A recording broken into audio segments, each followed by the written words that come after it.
অগবৃদ্ধ কালে কৃষ্ণ ভজে জমেরো তহরাসে। এ কথাটা বাবা আমরা সবাই জানি। ভজন করতে হবে সকাল সকাল, বেলা গড়িয়ে ভজন হয় না মা। আবার একদিকে বলছে সকাল সকাল ভজন করতে হবে, আর একদিকে বলছে বাবা কুড়ি ফুলে গোবিন্দ সেবা হয় না। রাধে। একদিকে সকালে ভজন করতে বলছে, আবার একদিকে বলছে কুড়ি ফুলে গোবিন্দ সেবা হয় না। একদিকে থাকবে বাবা দেহতত্ত্ব, আর একদিকে থাকবে লীলা। ভালো করে মেলাতে হবে। কুড়ি ফুল সমত আমাদের বাল্যকাল।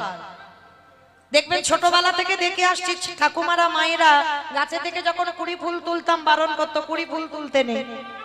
কি মায়েরা বলতো না? ওই কুড়ি ফুল তুলে যখন জলে রেখে ফুটিয়ে গোবিন্দ চরণে দেবে, ওটা গোবিন্দ সেবায় লাগে না। আর কুড়ি ফুল সম আমাদের বাল্যকাল। যদি শিশুকালে বাবা কেউ মন্দিরে গিয়ে ভগবানের কাজকর্ম করে, কিছু কি বোঝে না। যেমন যেমন বলে দেয় সে তেমন তেমন করে।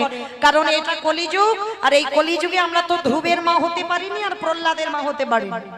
যে 5 বছরে ধ্রুব প্রহ্লাদ কৃপা পেয়েছিল, কলির মানুষের সন্তানরা ওই 5 বছরে কৃপা পাবে? হবে না। তাহলে কুড়ি ফুল গোবিন্দ সেবায় লাগে না, আর বাসি ফুল তো লাগবেই না। কি বাবা, বাসি ফুল গোবিন্দ সেবায় লাগে? যে ফুল গাছে ফুটেছিল আজকে ঝরে পড়ে গেছে মাটিতে, ও ফুল গোবিন্দ সেবায় লাগে না।